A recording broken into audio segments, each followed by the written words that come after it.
예를 들어서 2018년도에 전국에서 전세를 끼고 사는 갭 투자가 18,000명밖에 되지 않았습니다. 근데 2021년도에는요 21만 명으로 증가해요.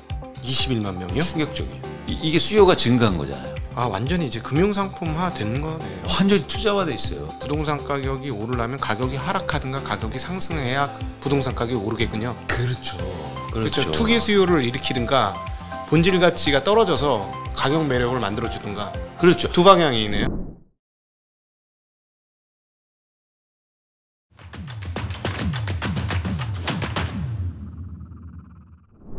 부동산의 이제 부채 문제를 보면 굉장히 걱정되고 그렇긴 한데, 또 다른 측면에서 보면 한국의 전체적인 금융 자산이 정말 많더라고요. 너무 많아요. 한 1,000조가 넘는 것 같은데, 금융 자산이. 그 절대 규모로만 보면 그런데 제가 볼 때 그게 그러니까 소수 독점, 그러니까 격차가 큰 것 같아요. 네네네. 그러니까 일반적으로 뭐 가계, 우리로 말하면 중산층, 네네. 그리고 일반 가계는 금융자산이 되게 적잖아요. 그렇죠. 그러니까 돈을 가진 분들이 금융자산이 엄청 많은 거지. 그렇지. 예금도 많고. 네네. 그래서 이게 우리나라 금융자산에 만나서 안정적이다라고 판단해서는 좀 아니지 않을까 생각이 드는 겁니다. 중산층이라든지 예를 들어서 빚을 막 일으켜서 집을 사시는 분들은 금융자산이 되게 없는 상황, 비중이요. 그래서 사실 문제인 거죠. 산술적으로만 보면 안 된다. 그렇죠. 이게 총량으로만 보면. 네. 그래서 이런 말씀을 요즘 많이 하시는 분들이 있는데, 봐봐 예금이 증가하고 있어. 네. 그래서 우리나라 뭐 안정적이야. 근데 그거는 진짜 부자들이나 이런 상위층의 분들이 예금을 하는 거지. 왜냐하면 그분들이 예금을 증가시키는 이유가 있어요. 왜냐하면 집을 더 사진 않거든요. 요즘 좀 이 PB센터나 이런 분들하고 만나서 얘기를 해보면 예전처럼 부동산에 아주 적극적이진 않다. 아니 제가 단언하건대 돈 있는 사람은 집 안 삽니다 지금. 예. 왜냐하면 돈 벌 가능성이 현저히 낮거든요. 그럼 그러니까 예를 들어서 이런 안전망은 있겠네요. 막 집값이 폭락을 해서 이분들이 생각할 때 한 30% 빠졌어. 좋은 가격이야. 그럼 이분들이 뛰어들겠네. 그렇죠. 그 좋죠. 그게 되게 흥미로운 지점이에요. 네. 한국에서. 그래서 이제 한국에서 투자 수요가 많다는 게 부동산 시장의 사이클을 만드는데 네. 그래서 계속 빠질 수도 없다. 네네네. 일본의 부동산 가격이 빠진 건 네. 투자 수요가 없었기 때문이에요. 그러니까 계속 빠지는 거죠. 모두가 이미 다 참전을 다 끝냈다. 네. 그리고 투자하려고 사지 않으니까 가격이 빠져도 안 사는 겁니다. 네네네. 그러니까 기본적으로 가격이 빠질 때 사는 사람들은 투자 수요거든요. 네네네. 그렇죠. 네, 많이 빠져요.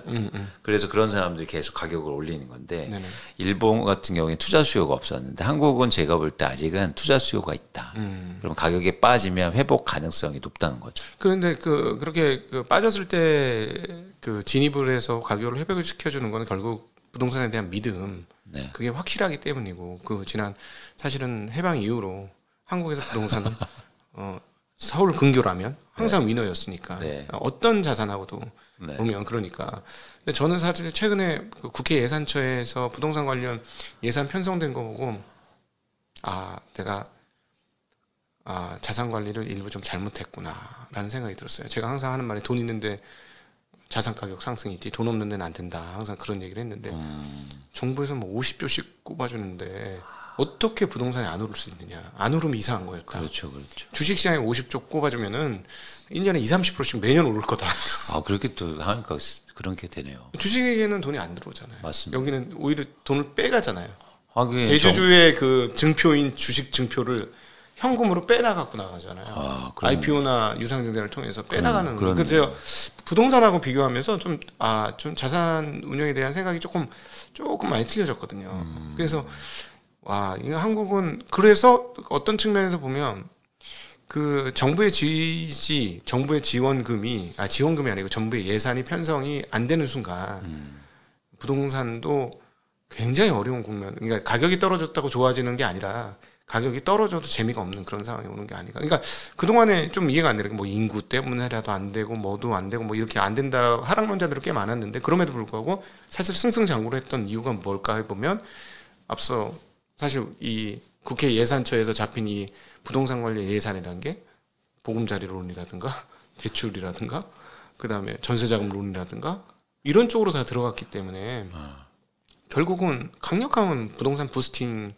연료 역할을 한 거 아닌가 하는 생각이 참 많이 들어요. 특히 최근에 되게 많았죠. 네, 그러니까 그렇죠. 최근에 많았는데 저는 이제 그런 측면에서는 그 금액이 계속 증가할 수는 없어요. 두 가지 이유인데 첫 번째는 자연스러운 현상인데 일단 쉽게 말해서 주택의 시가총액이 커졌단 말이에요. 네. 그래서 계속 50조 넣는 거는 영향을 안 미치는 거죠. 네. 커졌기 때문에. 그렇죠. 사이즈가 커졌 시장 규모가 커졌으니까. 근데 한국의 뭐 예산이라든가 이런 차원에서는 거의 불가능한 상황이 이제 첫 1년 예산 한 600조 단위. 그렇죠. 첫 번째고요. 두 번째는 계속 증가할 수 없는 뿐만 아니라 최근에 너무 많이 증가했기 때문에 그게 계속 감소가 또 불가피하다. 그래서 그런 자금, 그러니까 일종의 유동성 차원인데 유동성이 들어오기는 특히 정부나 이런 쪽에서는 제한적이죠. 근데 중요한 거는 정부 유동성뿐만 아니라 가계 유동성도 있잖아요. 이 가계 유동성은 핵심은 투자 수요인데, 투자 수요가 지금 안 들어오니까 집값은 빠질 수밖에 없는 거예요. 그런데 가격이 빠지면 투자 수요가 다시 들어올 거고, 그럼 이제 회복되겠죠. 예. 근데 이제 그 서울 근교는 이제 지금 최근 부동산 시장이 너무 안 좋아서 공급이 아예 절단 났지 않습니까? 그러면 한 1년, 2년 지나면 공급이 너무 없으니 뭐 예를 들어 신규 주택이라든가 이런 쪽으로는 가격 부스팅 다시 재상승 가능성이 매우 높아진 거 아니냐. 그리고 일부는 가격이 오를 거라고 예상하시는 분들도 계시는데 수요 공급 법칙으로만 보면 충분히 말이 되는 얘기인 것 같거든요. 아니죠. 왜냐하면 이게 한국의 부동산 시장이 투자화되어 있는데 예를 들어서 삼성전자 주식이 공급이 추가적으로 없지 않습니까? 네. 그렇죠. 근데 왜 주가가 빠지나요? 그건 이제 업황하고 연결이 되잖아요. 똑같아요. 한국의 부동산도. 투자화되어 있기 때문에 공급보다도 업황에 따른 수요가 투자화되어 있는 자산에서는 공급보다도 수요가 훨씬 더 중요합니다. 수요가 가격의 결정권자거든요. 그래서 한국의 부동산도 지금 수요가 가격을 결정하는 구조예요. 쉽게 말해서 공급이 아무리 안 돼도 살려는 사람들이 없으면 가격은 빠질 수 있다는 거예요. 근데 지금 말씀드린 것처럼 투자 수요가 없기 때문에 계속 줄고 있거든요. 그래서 공급에 뭐 아무리 50% 이렇게 줄어도 가격은 빠질 수 있다. 그래서 공급만 얘기해서는 안 된다. 수요와 공급을 얘기해야죠. 아니 그러면 사실은 수요가 줄으려면 예전부터 우리 이제 가계 그 주택 보급률로 따지면 거의 100%가 104%가 되면서 다 됐잖아요. 그러면 수요가 없으려면 예전부터 수요가 없어졌어야 될 것 같은데 공급 주택 보급률로만 보면. 아니요. 말씀드린 것도 투자 수요가 많았던 거예요. 예를 들어서 2018년도에 전국에서 전세를 끼고 사는 갭 투자가 18,000명밖에 되지 않았습니다. 근데 2021년도에는요. 21만 명으로 증가해요. 21만 명이요? 충격적이죠. 그러니까 이게 수요가 증가한 거잖아요. 거의 10배가 증가하지 않습니까? 완전히 이제 금융상품화 된 거네요. 완전히 투자화돼 있어요. 그래서 막 투자로 사고 팔고 이러니까 예를 들어서 주식 투자자들이 18,000명에서 20만 명으로 증가하면 주가가 오르잖아요. 근데 지금 그 20만 명이요. 예를 들어서 지금은 뭐 5만 명, 3만 명 밑으로 다시 떨어지고 있단 말이죠. 수요가 줄고 있단 말이에요. 예를 들어서 서울에 지금 올해 갭 투자가 한창 많을 때는 월간에서 6,800건, 7,000건 나왔는데 지금 200건 밑입니다. 수요가 엄청 줄었잖아요. 이 수요를 말씀드린 거예요. 그러니까 자꾸 주택 보급률을 얘기하는 순간 실수요예요. 그런데 부동산 시장은 유일하게 그래서 혼동되는 지점이 있어요. 지점이 뭐냐면 부동산은 유일하게 쓰면서 투자가 가능한 주식은 안 되잖아요. 그렇죠. 그렇기 때문에 수요를 자꾸 혼동해요. 사람들이. 이때는 실수 얘기하고 저 때는 투자 수요 얘기한단 말이에요. 근데 가격의 변동성을 일으키는 단기 변동성을 일으키는 투자 수요입니다. 실수요는 계속 있어요. 결국은 이 실수요가 아닌 투자 수요가 어떻게 자극되는지가 앞으로 부동산 가격의 핵심이다. 그렇습니다. 제가 그래서 그거 투자 수요가 예를 들어서 이런 거죠. 아까처럼 공급이 감소해? 그러면 공급이 감소한다고 집값이 오르는 게 아니고 공급이 감소하니까 투자자들이 야 집값 오를 것 같은데 그래서 사면 오르는 거예요. 이 과정이 필요하다는 거죠. 단순하게 공급이 감소해서 집값이 오르는 거는 굉장히 단편적이고 과거에도 그랬어요. 2009년부터 2010년까지 부동산의 가장 큰 화두는 공급 감소였어요. 그래서 국토교통부 장관이 나와서 공급이 감소하니까 향후 2, 3년에 집값 폭등할 수 있겠다. 지금하고 똑같은 얘기를 합니다. 그런데 2012년, 13년도에 우리나라 집값이 가장 저점이고 가장 많이 빠졌을 시점이라고요. 2, 3년 후 왜 집값이 빠집니까? 그러니까 이게 그때부터 우리나라가 2000년대 초반부터 투자 수요가 시장을 움직이기 시작했어요. 그래서 이거에 대한 이해가 필요합니다. 근데 자꾸 부동산은 사용 자산이기 때문에 혼동해요. 지금 말씀을 듣다 보니까 결국은 부동산 가격이 오르려면 가격이 하락하든가 가격이 상승해야 부동산 가격이 오르겠군요. 그렇죠. 그렇죠. 투기 수요를 일으키든가 본질 가치가 떨어져서 가격 매력을 만들어 주든가. 그렇죠. 두 방향이네요. 제가 이런 얘기를 부동산 전문가들하고 얘기를 하면요 이해를 못해요. 네. 근데 지금 딱 이해하시잖아요. 아니, 왜요? 자본시장 흐름이 그러니까. 그렇죠. 네. 그래서 지금은 부동산을 이해하려면 자본시장을 이해해야 됩니다. 네네. 네. 네. 네.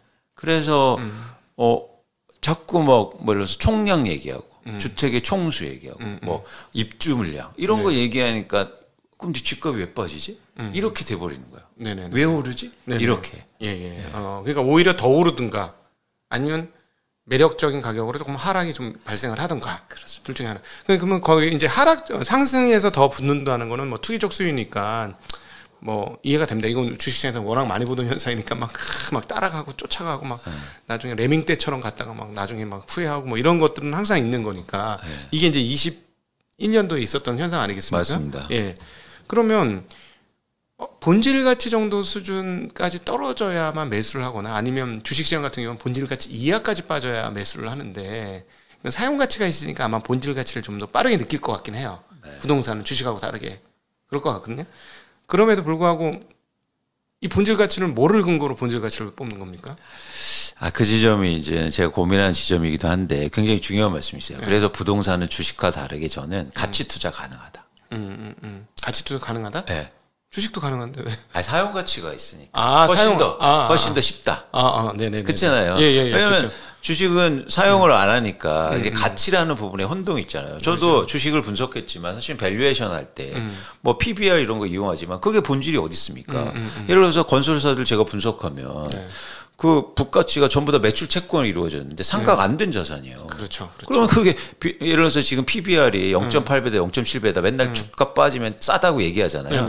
근데 북에 대해서 밸류에이션이 안 되는데 그게 무슨 의미가 있습니까? 북이 흔들릴 수 있으니까. 그러니까 제가 말씀드린 것처럼 이렇게 비교하는 거예요. 그러니까 가치 투자가 가능하지만 좀 더 부동산은 더 가치에 대한 판단이 가능하다. 명확하다. 그렇죠. 그러니까 주식과 비교했을 때. 그런 차원에서 가격이 빠지면 쉽게 말해서 그런 가치 투자가 훨씬 더 용이한 자산이 아닌가 판단하는 건데요. 그럼 과연 언제까지 빠졌을 때가 가치냐? 예, 그렇죠. 이거죠. 근데 그거를 비교할 순간 결국에는 전세 가격이에요. 전세 가격. 전세는 뭐냐면 투기적 수요가 없잖아요. 저 이 부분에 약간 반대하고 싶어요. 최근에 전세 가격은 일부 투기적 수요도 있는 것 같아요. 왜 제가 이런 말씀드리냐면 전세 대출과 보증이 약간 더 밀어올린 거 아닌가. 사용 가치 대비 조금 더 밀어올린 거 아닌가 하는 생각이 좀 드는 거죠. 근데 투자하려고 전세를 비싼 집에 살진 않잖아요. 그렇죠. 그러니까 사용 가치가 있기 때문이에요. 예. 그러니까 그 집에 대한 사용 가치를 인정해 주는 거죠. 아니 그러니까 마치 미국 시장이 한국 시장보다 PER 배수가 월등히 높은 것 마냥 최근에 이 부동산 가격이 너무 많이 올라가니 전세 가격도 같이 따라서 조금 올라간 부분이 있지 않느냐. 그리고 그 밑바탕에는 그 연료 역할을 해준 전세자금 대출이 막 이렇게 늘려주니까 5억씩 늘려주고 하니까 그것이 연료가 된 거 아닌가 하는 전적으로 공감합니다. 네. 그래서 최근에 저는 가장 주목해서 보는 건 역전세예요. 그러니까 2년 전에 폭등했던 전세가 네네네. 지금 만기 때 떨어지고 있거든요. 네네네. 제가 전수조사를 해봤더니 60% 이상이 지금 역전세가 계속되고 있습니다. 진짜로요? 그럼요. 이건 말이 안 되는 건데 진짜 너무 심각한 상황인데. 네. 그래서 지금 전세 반환 대출도 해주고 있잖아요. 그렇죠. 그러니까는 저는 확실히 믿을 건 정부다라는 생각을 해요. 부동산 투자에서 저는 뭘 느끼면 생경한 느낌이 많이 드는데 주식에서는 없었던 일들이 막 벌어지네. 되게 안전판이 많네. 주거하고 영향이 있어요. 투자하기 참 좋구나. 주거복지라는 이름으로 투자 개념으로 넘어왔는데 복지 개념하고 연결되면서 투자의 안전판이 굉장히 많네. 맞습니다. 그래서 저 요즘 강연 같은 데 나가면은 부동산이 더 좋습니다 이러고 얘기해요. 맞습니다.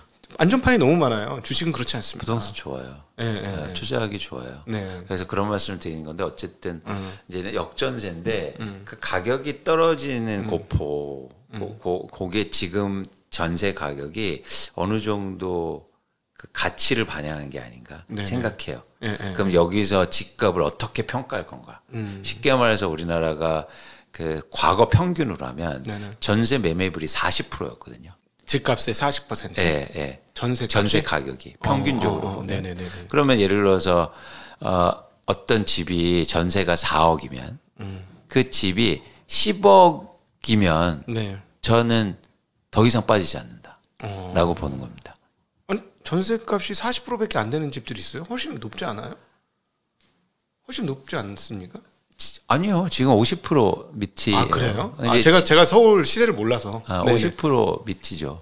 그렇군요. 네, 그래서 그러니까 뭐냐면 그러니까 이해하셨죠? 네네 무슨 말입니다. 40%보다 더 떨어지면 그 집은 떨어질 가능성이 있는 거고. 집값 대비 40% 이하로 전세가격이 떨어지면 집값이 떨어질 가능성이 있고 보통은 40% 정도면 안정을 찾는다. 집값을. 근데 그거보다 40%보다 높게 형성되면은 그 집은 가치가 있다. 매입 가치가. 그렇죠. 50% 넘어버리면 이건 사야 될 가치가 있다. 그렇습니다. 네. 그렇습니다. 그건 뭐냐면 쉽게 말해서 전세 끼고 사면 돈이 될 수가 있다는 거죠. 네. 왜? 그래서 그러니까 전세 가격을 기준으로 해서 어쨌든 가치 평가를 해보면 어떨까 그런 아이디어를 갖고 있습니다. 그러면 우리 이제 주식 그 밸류에이션 측정할 때 이렇게 밴드 하잖아요. PER 밴드, PBR 밴드 뽑듯이 전세가 밴드를 뽑으면 되겠네요. 그럴 수 있습니다. 네, 전세가가 이제 뭐 40%에서 70%까지 왔다 갔다 한다. 그러니까 그래서 그 단지별로요. 제가 한번 계산해 보려고요. 그래서 왜냐면 우리는 시장을 사는 건 아니니까. 그 옛날에 뭐 아주 큰 위기 때 뭐 2008년 리만이라든가 아니면 부동산이 안 좋았던 2013년, 14, 15년이나 이럴 때는 그러면 그 집값이 전세 가격이 올라갔을 거 아닙니까? 그렇죠. 이 집값이 떨어진 거니까 과도하게 떨어진 거니까 전세 가격은 사용 가치니까 더 이상 안 밀리고 그렇죠. 버티고 있었을 맞습니다. 테고. 그럼 그때는 막 70% 넘고 이랬을 70% 딱 되니까 투자자들이 막 몰려들었어요. 네, 그때는 그러니까 방송하시는 분들, 방송 들으시는 분들 중에 혹시나 전세값이 7할 근처로 오게 된다. 그때는 뭐 편하게 매입을 하셔도 된다. 역전세가 나지 않는 한. 그럼 무조건 사야죠. 그러니까 역전세가 나지 않는 조건. 7할 이상이 올라오면 무조건 사야 돼. 그럼 6할은요? 조금 고민되는 지점이죠. 근데 6할도 괜찮아 보여요. 그래서 5할 후반대, 60% 초반대는 네. 이제 고민을 시작하셔야 되는 지점입니다. 그렇군요. 근데 두 가지 조건이거든요. 네. 뭐냐면 그렇게 되는 건 결국에는 집값이 떨어지든지 네네. 아니면 전세가가 오르든지 그렇죠. 이 과정이죠. 네네. 근데 제가 보기에 앞으로 이런 상황이 오거든요. 같은 동시적으로 일어나요. 같이 떨어지는 집값은 아니요. 집값은 떨어지죠. 전세가가 조금씩 오르는. 왜요? 그거는 아까 주택 공급하고 연관이 돼 있어요. 네. 실수요와 실공급만 있으니까 집을 안 지면 전세 가격은 오르게 돼 있어요. 앞으로 올해 내년도 뭐 내년부터는 아니고. 네네. 내년부터 아니고 예를 들어서 뭐 내후년부터는 공급이 줄어드니까. 네, 그래서 집값은 떨어지는데 전세 가격은 오르는. 그러면 이제 한번 저희가 관심 있게 봐야 될 시점이 다시 오는 거죠. 그런 크로스가 나타난다. 이 근방에 제가 한번 알아본 집이 60% 넘던데. 그런 거는 사도 크게 안 물린다. 아니 지금은 이제 전세 가격이 떨어지는 구간이에요. 떨어지는 역전세니까. 역전세 구간이. 지금 말씀하셨던 그 전세가 대비 주택 가격 분석은 역전세가 없을 때를 근거로. 네. 전세가가 오르는 거를 꼭 가정해야 돼요. 네네네. 예. 그러니까 지금은 전세가가 왜 이런 현혹이 일어나냐면 전세는 2년마다 계약하니까. 그래서 2년 전에 높은 가격을 지금 유지하고 있으니까 집값은 떨어졌으니까 전세발이 일시적으로 그렇지. 전세 매매 비율이 높게 나타나는 거예요. 근데 이 전세는 무조건 떨어져요. 역전세가. 예. 전세가 그러니까 말씀하신 거를 따져보면 인플레이션을 반영하는 시점이면 역전세 걱정 없이 전세 대비 집값을 파악해서 그렇죠. 집을 살 수 있는 그 밸류에이션이 나온다. 그렇죠. 그래서 아까 60% 얘기하셨는데 그러면 그 집 가서 전세가 누가 살고 있는지 보는 겁니다. 그래서 나 최근에 들어왔는데요. 그러면 해볼 만한 거죠. 근데 저 2년 전에 들어왔는데요. 한두 달 후에 저 만기 연장 이러면 이제 얘기는 달라지죠. 그렇죠. 갱신된 가격을 보고 해야 된다. 그렇죠. 네. 근데 요즘 그것만 보고 들어간 사람들이 또 있단 말이죠. 네네. 그리고 또 전세를 반환해 줘야 되거든요. 네네. 이런 문제들이 조금씩 생기기도 합니다. 네. 오늘 뭐 어떻게 투자해야 하는지까지 한번 쭉 한꺼번에 네. 딱 왔습니다. 밸류에이션 어떻게 해야 되는지가 딱 꼽혔어요. 지금 듣다가. 근데 지금 얘기하는 게 좋다. 아, 왜요? 그러니까 딱 이게 얘기가 통하잖아요. 네. 이런 얘기를 하면 잘 이해 못하는 분들이 많거든. 근데 제가 보기에는 드디어 이제 우리 이광수 대표님이 제가 보기에는 한국 부동산을 뭐라 그럴까 과학의 단계로 올리신 1세대. 전 투자의 단계로 가고 싶어요. 네. 그래서 많은 분들이 부동산을 투자로 보셨으면 좋겠어요. 네, 이건 투기하고는 다른 얘기예요. 네. 그래서 내 집을 살 때도 투자로 보셔라. 제가 여기서 오니까 가장 싫은 말이 있어요. 네. 살 집인데 언제 사도 좋다는 거예요. 한 세대는 네. 내 집은 아니 지금 그래서 막 영끌에서 사는데 집값 빠지고 막 이자 비용 올라니까 난리 났지 않습니까? 덕분에 자영업자들이 코피 터지고 옆구리 터졌죠. 네. 아니 왜 내 집 사는데 왜 비싸게 사면 좋습니까? 싸게 사야지. 투자하는 것처럼. 네네. 그렇잖아요. 예. 그 얘기는 똑같잖아요. 주식시장에서 야 어차피 지수 올라. 그냥 계속 사놓고 장기 투자해. 저 이 말 제일 싫어하거든요. 한국에서는 안 통했죠 사실상. 네. IPO 때문에 안 통합니다. 한국은. 절대. 그러니까 한국의 부동산 시장도 그러면 안 된다는 거예요. 네. 그래서 여러분들이 이런 어떤 투자로 이 부동산 시장이나 내 집 마련을 좀 고민하셨으면 좋겠다. 그 까먹었던 질문이 하나 있는데요. 그 보증보험 허그의 그 22년까지의 대손 충당이 6조, 25년까지 추가 한 10조 정도를 예상을 하는데 자본금이 한 1조쯤 되지 않습니까? 네. 근데 얘네가 제가 알고 있기로는 60배 레버리지를 사업 비용으로 쓰고 있는데 이걸 뭐 70배로 올려달라고 최근에 얘기한 것 같아요. 네. 물론 정부가 채권 발행해서 막을 수 있다고 보여지는데 이거 부실이 계속되면 미국의 페니메 같은 상황이 발생하는 거 아니냐는 두려움이 좀 있습니다. 한국의 부동산 시장 규모가 뭐 워낙 크기 때문에 일단 그 정도는 비중이 크지 않아 보이는데 저는 좀 더 걱정스러운 건 뭐냐면 이제 거기에 증자하고 채권 발행하고 이러면 이제 시장 금리가 올라갈까 봐. 걔네들 때문에. 그런 현상들이 최근에도 나타나고 있거든요. 있어 지금요? 요즘 없는 거 아니에요? 그러니까 아직은? 최근에 이제 올랐던 것도 몇몇 그런 상황이 있었어요. 그러니까 예를 들어서 뭐 특례보금자리나 이런 것들 때문에 시장 금리가 오히려 상승하거나 그렇게 되면 오히려 서민들이 더 어려워지잖아요. 그러면은 만약에 우리가 이제 사실은 허그는 문제가 생긴다면 일정 부분 정부가 막을 것이고 그러니까 문제가 생겼다고 바로 망할 수가 없는 기업 구조를 갖고 있으니 그렇죠. 결국은 허그나 이런 쪽의 문제의 발생 여부는 다른 거는 평안한데 예를 들어 주식시장 뭐 나쁘지 않고 그런데 금리가 갑자기 치솟아 오른다던가 그렇죠. 그다음에 콜금리, 기준금리하고의 격차가 이번처럼 쫙 벌어지든가 그렇죠. 이런 일이 발생하면 뭐 어딘가 금융 쪽에서 문제가 생겼다. 채권 발행 쪽에 문제가 생겼다. 그렇죠. 그럴 가능성이 그런 걸 촉발시킬 수 있으면 촉발시키면 도미노처럼 부동산 PF도 타격을 줄 테고 가계부채도 영향을 팍 주고 부동산 시장에도 영향을 주게 되는 거죠. 그래서 저는 허그 문제를 그런 차원 그러니까 이게 가장 우량한 기업과 정부가 예를 들어서 그런 부실을 하는 순간 마치 강원도 사태처럼 그런 상황이 있을 수도 있겠다고 보는 겁니다. 사실 뭐 한국의 삼성전자라든가 이런 쪽은 채권 발행 뭐 그렇게 크게 눈에 띄는 게 없으니 그렇죠. 기업들의 입장에 기업들 발행으로 뭐 모르겠습니다. 어차피 우리나라는 채권 시장이 뭐 거래가 작고 좀 뭐라 그럴까 왜곡되다 보니까 아예 채권 발행을 못하는 기업이 꽤 많잖아요.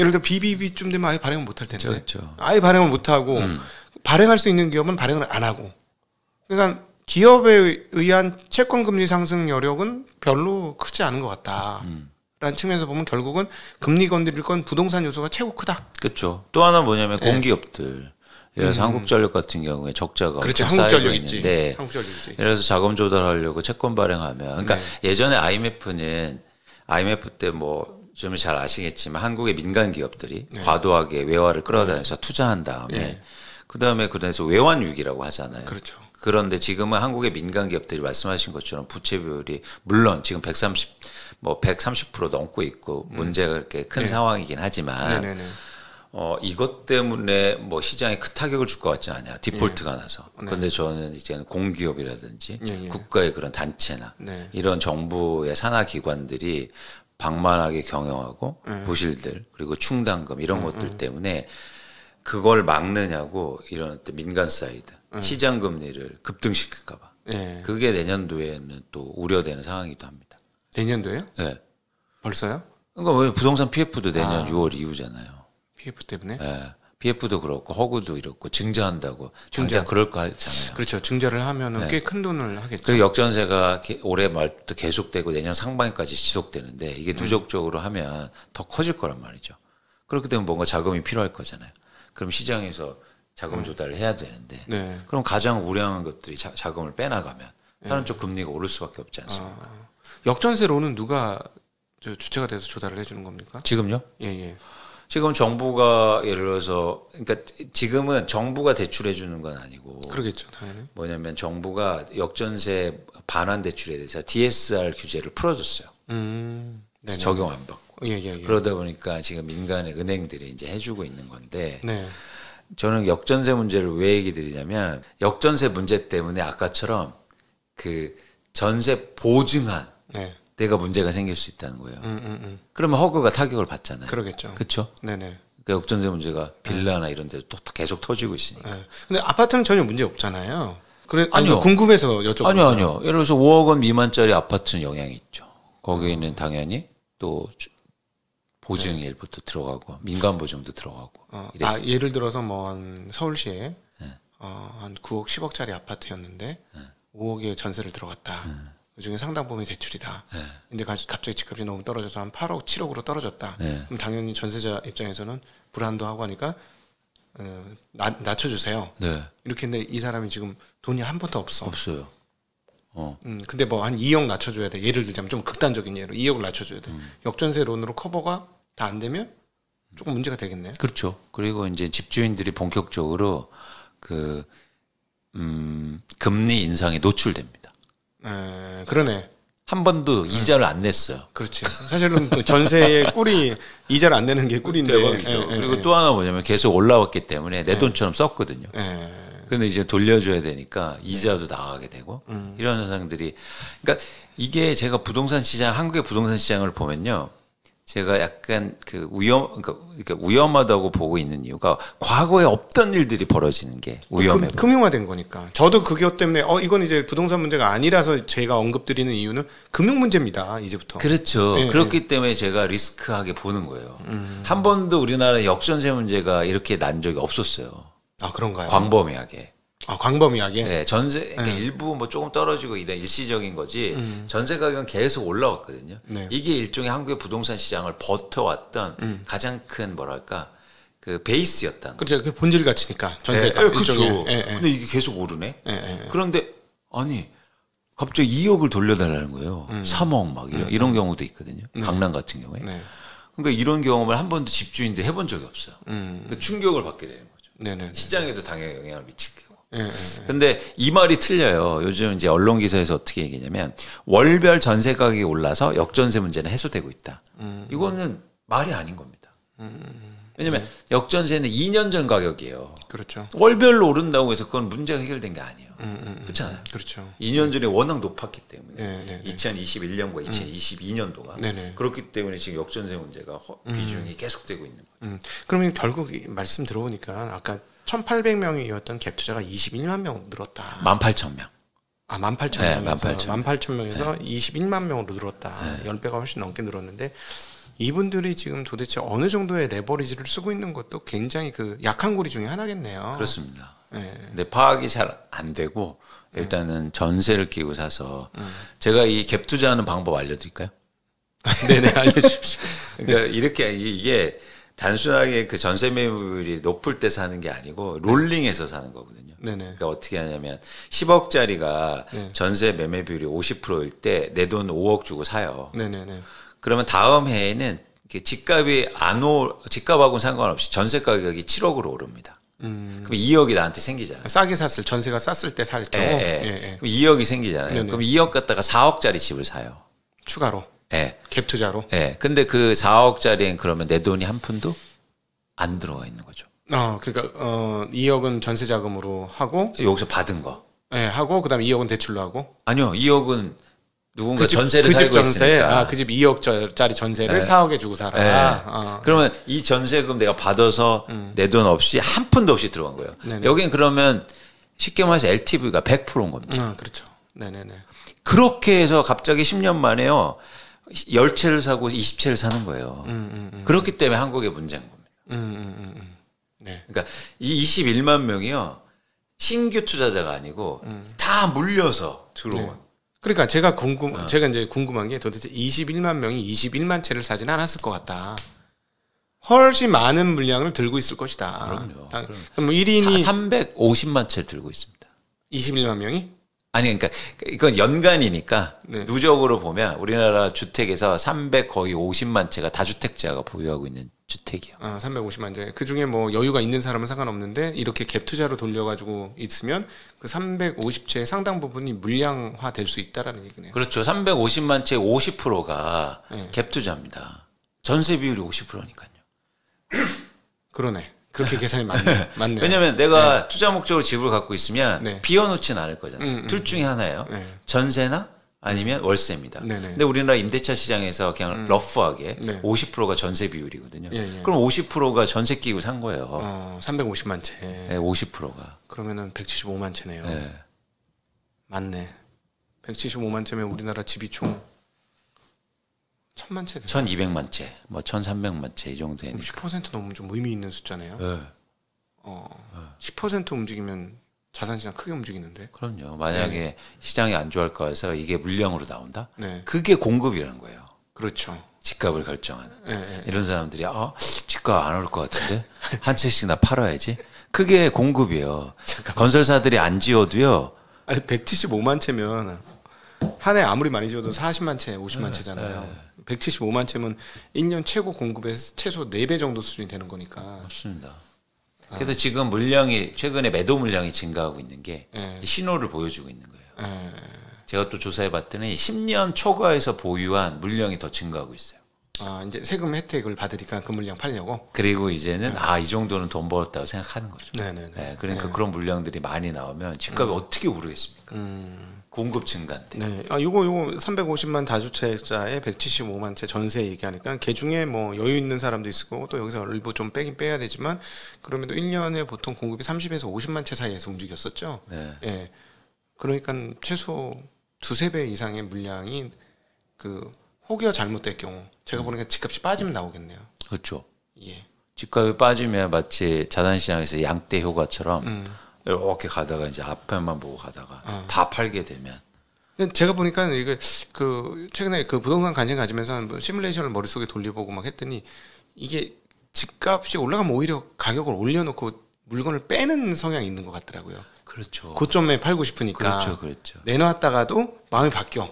맞습니다. 호가가 들어오면 맞습니다. 해서 호가 올리고. 맞습니다. 그러다 보니까는 이게 하락 시간에 못 파는 이유 중에 하나가 이거는 이제 정반대로 매수자가 매수를 팔겠다고 내놓으면 그런 구조 아닙니까?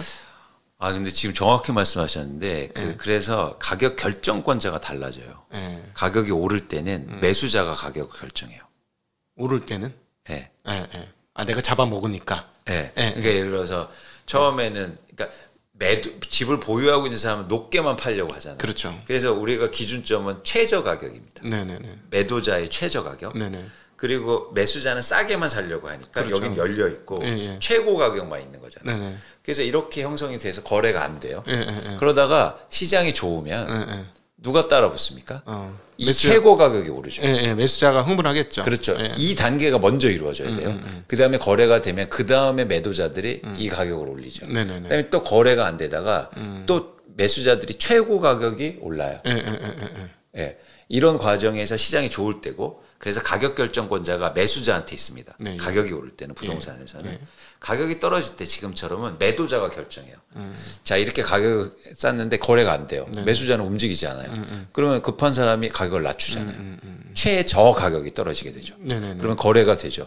그러면 매수자가 어떻게 되겠습니까? 다음번에 그다음에 더 또 낮게 최고 가격이 떨어져요. 네. 그러면 그 다음에는 매도자들이 물량이 많아지고 이러면 다시 또 최저 가격이 떨어지게 돼서 그래서 이렇게 그러니까 시장이 안 좋을 때는 매도자들이 가격을 결정하게 됩니다.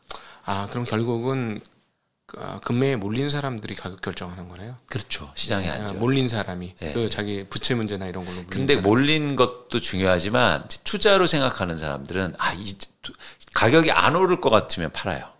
그렇잖아요. 네네.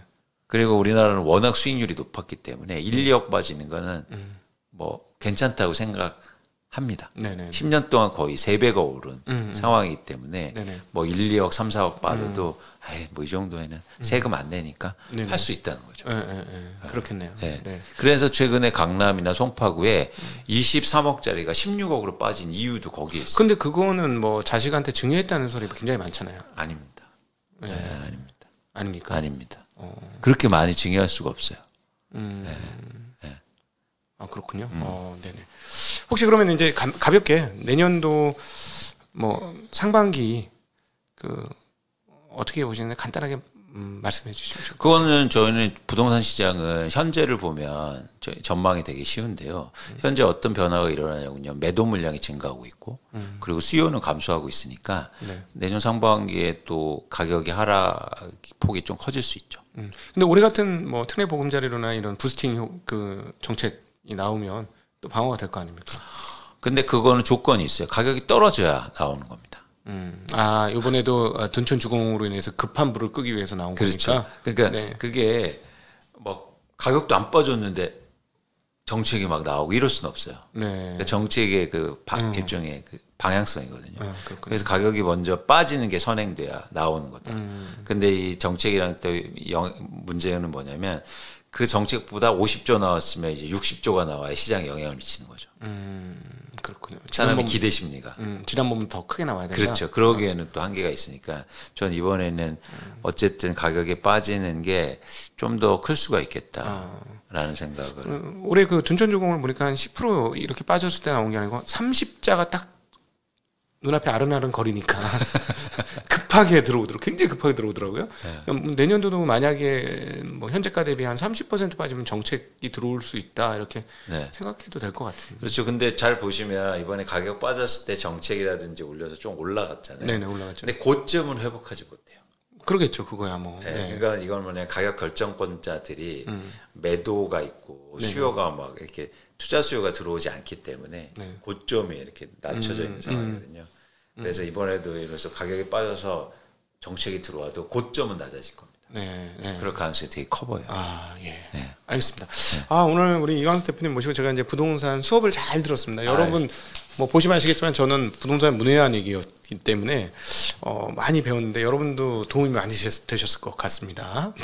오늘 저기 그 유튜브도 소개를 한번 해주시죠. 저 유튜브 안 합니다. 요즘 광순의 복덕방 유튜브 아니에요? 그건 레포트입니다. 그렇군요. 리서치 보고서요. 아직 유료가 안 되셨습니까? 네. 그거 안내 좀 해주시죠. 네, 여러분 뭐 이렇게 포탈에 치시면 검색 사이트에 치시면 광순의 복덕방 검색하시면 그러면 제 사이트로 들어오실 수 있거든요. 그러면은 무료 가입하셔서 제가 한 달에 2번 한국의 부동산 시장 관련된 레포트를 내고 있습니다. 그래서 여러분들이 보시면서 좀 뭐 이렇게 생각도 하시고 내 집 마련 계획을 세우셨으면 좋겠고요. 제가 볼 때 이런 독립 리서치가 어떤 이해관계도 없이 부동산 시장에서 레포트 쓰는 건 제가 유일합니다. 그래서 그런 차원에서 저는 광고도 안 받거든요. 아니 나중에는 뭐 조금씩 중간중간 유료화 좀 하셔야죠. 먹고 사셔야 될 거 아니에요. 그건 따로 상담 드리겠습니다. 네네네.